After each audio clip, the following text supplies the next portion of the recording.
Something was hunting humans for 400,000 years. Not for territory, not for protection, and not even for food in the usual sense, but often for sport, or simply because we were easy prey. Every morning our ancestors woke up knowing they might never see another sunset. Every step outside the safety of their group meant entering a dangerous world where humans were far from the top of the food chain. And what was killing them? You're about to find out. Imagine living in prehistory. You probably worry about everyday things today, but your distant relatives woke up each day worried about surviving past breakfast. It wasn't disease that terrified them most. It was something actively trying to turn them into its next meal. Scientists have uncovered human bones with holes punched straight through skulls, deep bite marks on arms and legs, and long claw scratches carved into rib cages. These injuries were no accidents. Something was deliberately hunting and killing our ancestors. For roughly 400,000 years, humans were not in charge. We moved through the landscape with the survival instincts of houseplants, the defensive abilities of slow toddlers compared to the predators around us. Something hunted people with cold, focused precision. Estimates suggest that 6 to 10% of early humans didn't just die peacefully, they were eaten. A bigger, stronger creature spotted them and decided dinner was served that night. Your distant relatives gathered every evening around fires, not for comfort or storytelling alone, but because fire was one of the few things that helped keep them alive. Every strange sound in the darkness signaled potential trouble. Every trip away from camp could be the last time they saw their family and friends. But what exactly was doing the hunting? What kind of creature looked at a human and saw an easy meal? Let's begin with two perfect holes in a skull that changed our understanding of early human life. In South Africa's Swartkrans Cave, scientists discovered a skull with two clean punctures through the back of the head. The holes were perfectly spaced, as if made with surgical precision. The victim was young, perhaps the same age as many of us today, or even younger. This person had been living a normal prehistoric life until something decided they looked like dinner. Scientists carefully measured the distance between the punctures, the angle of entry, and the depth. The math told a clear story. Whatever made those holes had large, sharp fangs and knew exactly where to strike for maximum effect. That skull had sat in the cave for a long time, like forgotten evidence in a cold case. When researchers finally matched the holes to a specific predator, it reshaped how we picture early human existence. Your ancestor might have gone to sleep one night feeling relatively safe, perhaps with family nearby, a fire burning, and what seemed like a good resting spot. They were wrong. Something crept close in the darkness, moving without a sound, seeing perfectly while humans stumbled blindly. Those two holes marked the final terrifying moments when safety proved to be an illusion. The holes belonged to a leopard. Leopards turned hunting humans into something like an art form. While our ancestors were still figuring out how to make basic tools, leopards had already developed advanced killing techniques. These big cats could climb trees with terrifying skill.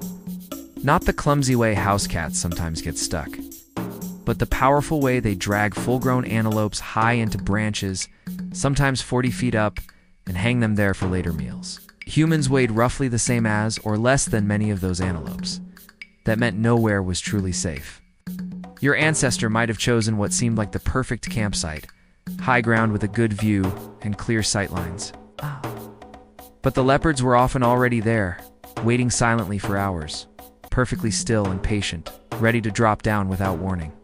If you want a modern sense of how dangerous big cats can be, consider this. I grew up in Saskatchewan, Canada, where cougars still roam. People there always warned kids that if you see a cougar, it has probably been watching you for a long time already, and by then, it might be too late. Leopards are even stealthier. Their camouflage was so effective they could sit just a few feet away undetected. Meanwhile, noisy, scent-trailing humans basically announced their presence to everything within miles. Leopards usually hunted alone.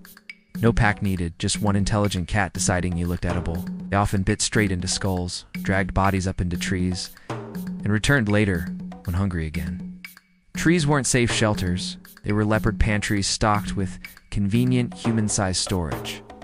The Swartkrans victim wasn't a rare freak accident. It was just another ordinary day in leopard territory. These cats likely killed hundreds or even thousands of early humans, and we'll never find most of the evidence because leopards were thorough. They cleaned up after themselves. Even today, with modern weapons and medicine, people still fall victim to leopard attacks. Back then, with only pointed sticks and hope, the danger was far greater. But leopards weren't the only threat waiting in the African landscape. Every human needed water, and crocodiles knew it. They had been lurking in rivers and water holes for millions of years, patiently waiting for thirsty animals to approach. In the Olduvai Gorge, scientists found human foot bones showing puncture marks, crushing damage, and missing pieces. Clear signs that something had grabbed the person and treated them like a toy. The evidence pointed to Crocodylus anthropophagus, the man-eating crocodile. The species grew 6 to 7 meters long. Picture your living room suddenly filled with teeth and aggression. These ancient crocodiles dwarfed today's already formidable ones. A thirsty human would bend down to drink from calm-looking water. Then, without warning, the log would explode upward, clamp onto a leg or arm, and begin the deadly death roll. Bodies often disappeared completely. Families never recovered them because crocodiles were efficient eaters.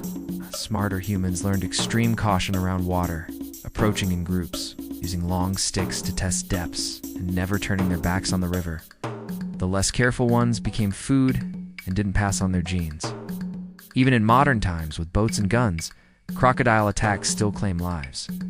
Hundreds of thousands of years ago, humans had only sharp rocks and prayers against armored hides and jaws strong enough to crush car doors. Crocodiles mostly stayed near water, but the next predators were far more mobile. Hyenas discovered the power of teamwork. While many predators hunted alone, hyenas turned hunting into a group activity. In Italy's Guattari Cave, the remains of 9 Neanderthals were found scattered, chewed, cracked open, and sucked clean. Hyenas don't just kill, they consume almost everything, including bones. Their powerful jaws can crush elephant skulls, making human bones seem like mere snacks. Pack hunting left no easy escape.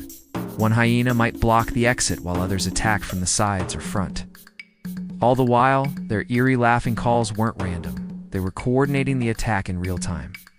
Nighttime belonged to hyenas. They saw perfectly in darkness, smelled fear from miles away, actively hunted rather than just scavenging. These weren't always small modern hyenas either.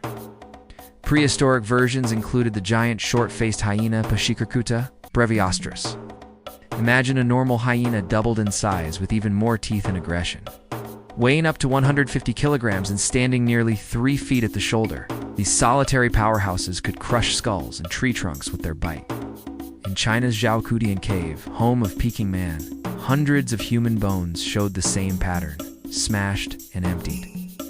Homo erectus, despite fire and tools, still found themselves on the menu.